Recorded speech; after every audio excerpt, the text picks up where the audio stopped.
रहीम अस्सलाम वालेकुम जी। Welcome back to the channel.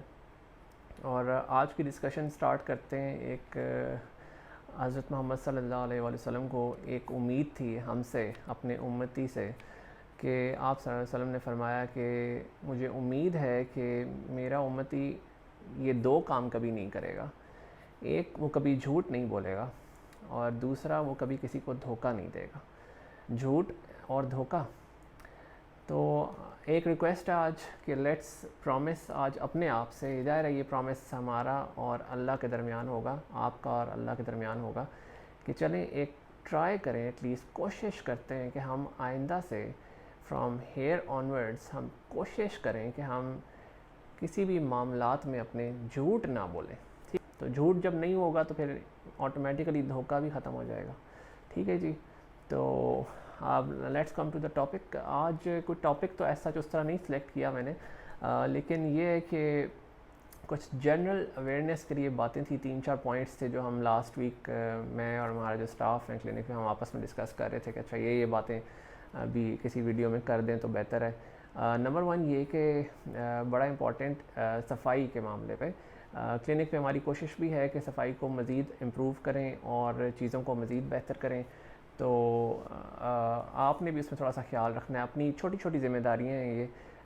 बाकी तो हम लोगों के बारे में बात करते हैं, जी फ़लाना ऐसा है, वो ऐसा है, ये वैसा है, लेकिन हम अपने आप को हम ठीक करने की कोशिश करें और ये छोटी छोटी ज़िम्मेदारियाँ हम अपनी पूरी करें।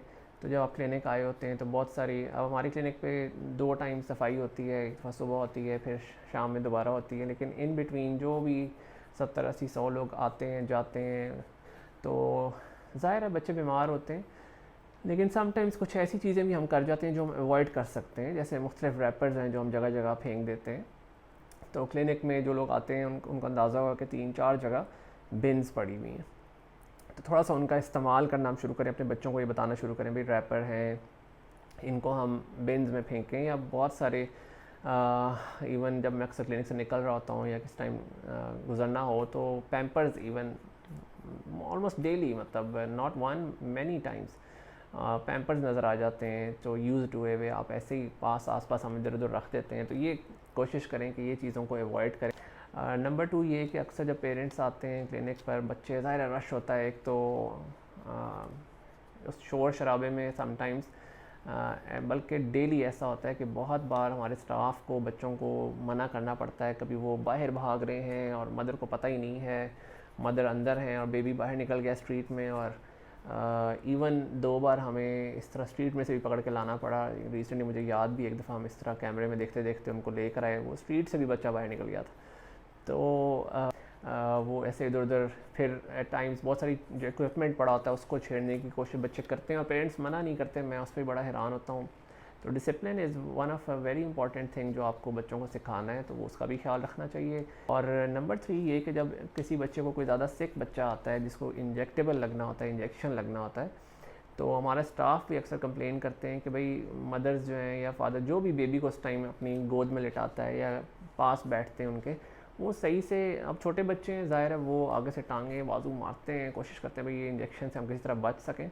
तो उस टाइम अच्छा सा उनको होल्ड किया करें, 2 सेकंड के लिए होल्ड करना होता है, क्योंकि अगर अच्छा होल्ड नहीं करेंगे बच्चे, अगर बहुत आगे से स्टिफ हो जाएंगे या वो टांगे अपनी हिला देंगे, उस टाइम बाजू हिला देंगे, तो फिर वो इंजेक्शन की जगह या वो गिल्टी सी एक बन जाती है, तो सही से फिर उसको हिलाते भी नहीं हैं हम। तो ये चीज़ें भी छोटी छोटी चीज़ें हैं जिनका ख्याल रखने से इम्प्रूवमेंट आती है ओवरऑल हेल्थ में।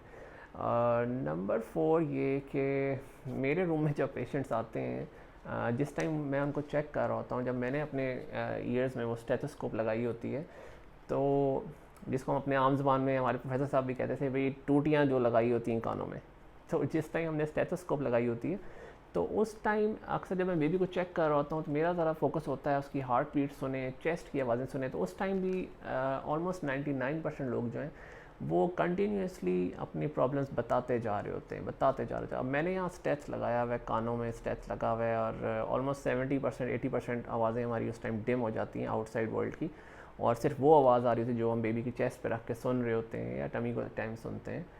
तो बड़ा उस टाइम फोकस चाहिए होता है मुझे। तो उस टाइम भी अगर आप कंटिन्यूसली बताते रहेंगे, अच्छा जी इसको ये मसला भी है, और इसने कल ऐसा जी ऐसा भी हुआ, और परसों ऐसा भी हुआ, और आज सुबह से इसने ये किया, तो वो सारा कुछ मैं तो स्किप करता हूँ। और अगर मैं कोशिश करूँ कि मैं वो भी सुनूँ और बेबी को भी सुनूँ, तो देन आप बेबी में से कुछ चीज़ें मिस करते। फिर एट टाइम्स मुझे अपने कानों में से स्ट्रेस निकाल के दोबारा बताना पड़ता है कि भाई जब मैंने ये कान में लगाया हुआ है तो आई कांट हेयर यू, मुझे आपकी आवाज़ नहीं आ रही है, थोड़ी सी देर रुक जाएँ, बेबी को पहले सुन लें, फिर आपकी भी सुन लेंगे।